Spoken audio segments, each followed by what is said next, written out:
Je sais que j'abuse avec les épinards, mais bon, c'est peut-être parce que je ne connais pas d'autres feuilles vertes. Si vous avez des feuilles vertes à me proposer, je vais vous lire en commentaire. Mais en attendant de lire vos commentaires, je vous laisse avec ma recette d'épinards sautés. Comme toujours, vous pouvez déjà voir les ingrédients en écran. C'est l'une des recettes que je trouve tellement facile à réaliser. Quand tu as juste besoin d'épinards, d'oignons, d'obstacles, que ce soit le poisson, la dinde, la viande de bœuf, la viande de porc, tout ce que tu peux vouloir mettre à l'intérieur. Voilà, ail, ginger, et le tour est joué. Quand il s'agit de légumes sautés, j'aime franchement ressentir les oignons, c'est pourquoi j'en ai mis beaucoup. Une fois que c'est bien doré là, je verse ma tomate, une bonne quantité de tomates, voilà, et je mets mon sel. On va préconiser des tomates bien rouges. Si vous n'aimez pas de la tomate, c'est pas obligatoire. Vous pouvez mettre juste un fruit ou deux. L'essentiel est de ressentir les épinards, voilà.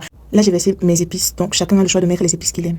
Une fois que la tomate commence à tarir et qu'on a assaisonné à l'aide de tout genre d'épices qu'on aime, c'est le moment de venir ajouter nos épinards. On va remuer pour faire remonter un peu la tomate dans tous les sens. Sans plus attendre, on va verser nos épinards. Voilà, comme je fais en vidéo, c'est assez simple. Les épinards portent beaucoup d'eau, donc vous pouvez presser avant de verser dans la marmite ou alors vous pouvez laisser selon votre goût. Cette étape passée, je vais prendre une petite spatule à l'aide de laquelle je vais remuer jusqu'à obtention d'une texture homogène. Pour ceux qui aiment les crevettes comme moi, là c'est le moment d'ajouter soit vos crevettes fraîches si vous en avez, ou alors moi j'ai ajouté des crevettes sèches que j'ai d'abord mis dans un mixeur. Mon accompagnement c'est le manioc et voilà, mon repas est resté au feu pour tarir davantage. On est rendu au terme de cette présentation culinaire, alors si tu as aimé, abonne-toi, enregistre, partage, n'hésite pas à commenter pour me donner d'autres idées de recettes. Je serai très contente de venir te présenter le résultat. Bye!